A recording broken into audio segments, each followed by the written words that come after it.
The North Korean soldier, who not yet been named, drove to the heavily fortified border and then risked his life to cross the demilitarized zone DMZ into South Korea last week. South Korean surgeons found dozens of parasitic worms while repairing the defectors' intestinal wounds after he was shot escaping from the north. The worms, some as long as 11 inches, demonstrate the poor hygiene and nutrition in the hermit kingdom.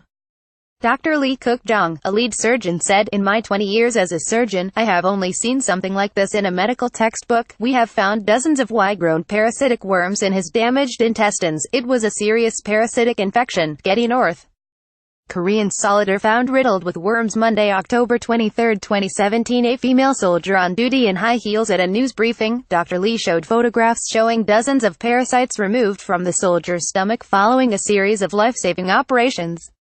Experts in parasitic worms were not surprised by the findings.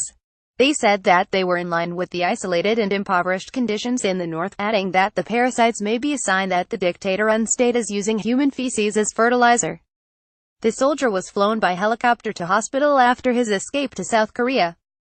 Dr. Lee Cookjong said, "We are struggling with treatment as we found a large number of parasites in the soldier's stomach, invading and eating into wounded areas. We have also discovered a parasite never seen in Koreans before.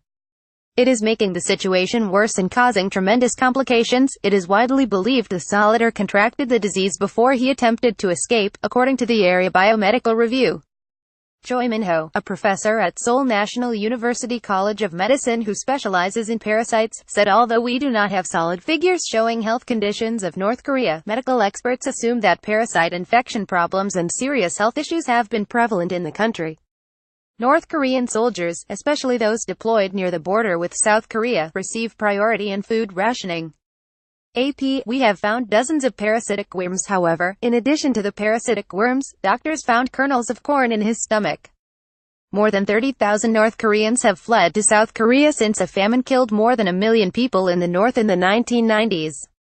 Since then, there have been reports by international relief agencies that there is widespread malnutrition and stunted growth among many children in the north. Meanwhile, the Kim Jong-un state has hit a roadblock in developing a reliable atmospheric re-energy technology that would allow their missile to return from the Earth's orbit, South Korea's National Intelligence Service (NIS) revealed in a report. South Korean surgeons found dozens of parasitic worms Tuesday, November 7, 2017. A South Korean tank of the 8th Mechanized Infantry Division takes part in a live-fire exercise at a training ground in Cheerwon, near the demilitarized zone DMZ. The NIS met with the South Korean National Assembly's Intelligence Committee behind closed doors on Thursday. A parliamentary source said, "The NIS said that the North had recently carried out a few missile engine tests, but it is still not at a stage where it can complete its ICBM development." The report claims it is not the fault of North Korean engineering but rather evidence of how difficult re-entry vehicles are to build.